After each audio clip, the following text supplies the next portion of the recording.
In Bethlehem, under a starry night sky, an angel announces the birth of Jesus to humble shepherds. This event fulfills ancient prophecies, including Micah 5:2, foretelling a ruler from Bethlehem. The stable setting underscores Jesus' identification with the poor.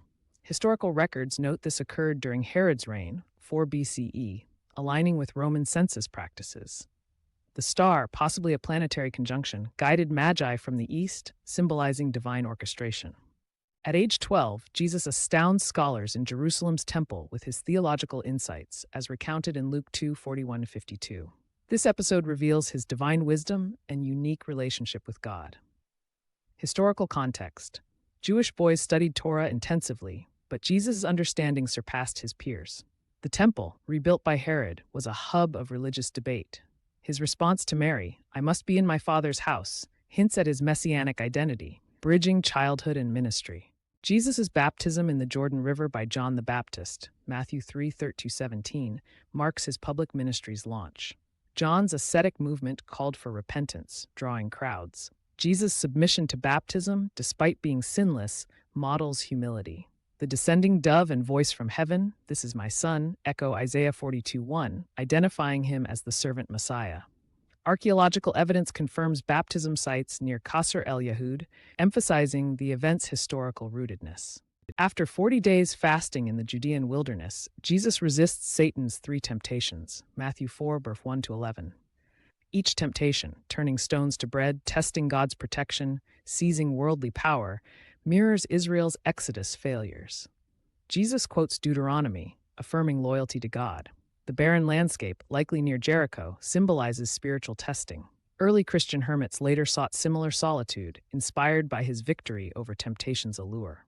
The Sermon on the Mount, Matthew 5-7, revolutionizes ethics with the Beatitudes, the Lord's Prayer, and radical commands like loving enemies.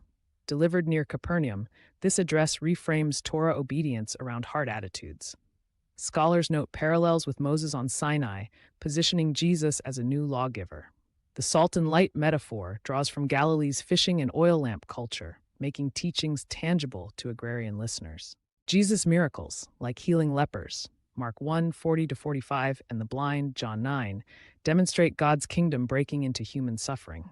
Leprosy meant social exile. Touching the untouchable defied purity laws. The blind man's mud and spittle cure references Genesis 2:7, hinting at creation renewed. Historical accounts describe first-century Galilean villages rife with disease, making these acts both spiritually and socially transformative. The feeding of 5,000, John 6:1-14, occurs near Bethsaida, where Jesus multiplies 5 barley loaves and 2 fish, a poor person's meal. The 12 leftover baskets mirror Israel's tribes, signaling messianic provision. Scholars suggest the crowd, drawn by healing, may have shared hidden food, but the miracle underscores trust in God's supply. Early Christian art, e.g., catacomb frescoes, depicts this event frequently, emphasizing Eucharistic overtones. Jesus overturns money changers' tables in the temple, John 2:13-22, condemning corruption. Money changers exploited pilgrims by charging exorbitant exchange rates. His quote, "My Father's house is a house of prayer," invokes Jeremiah 7:11. The temple's outer court, where this occurred, was a bustling marketplace. This act foreshadows his critique of religious hypocrisy and the temple's eventual destruction, 70 CE. At the Passover meal, Luke 22:7-20, Jesus reinterprets bread and wine as his body and blood, inaugurating the new covenant.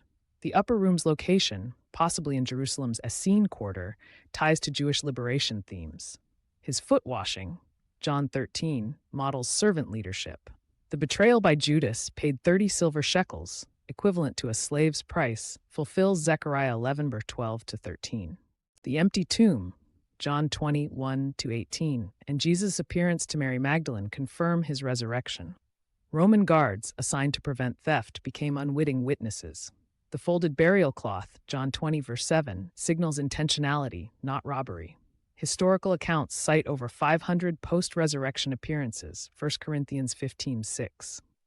The Great Commission, Matthew 28:16-20, sends disciples worldwide, transforming a Jewish movement into a global faith.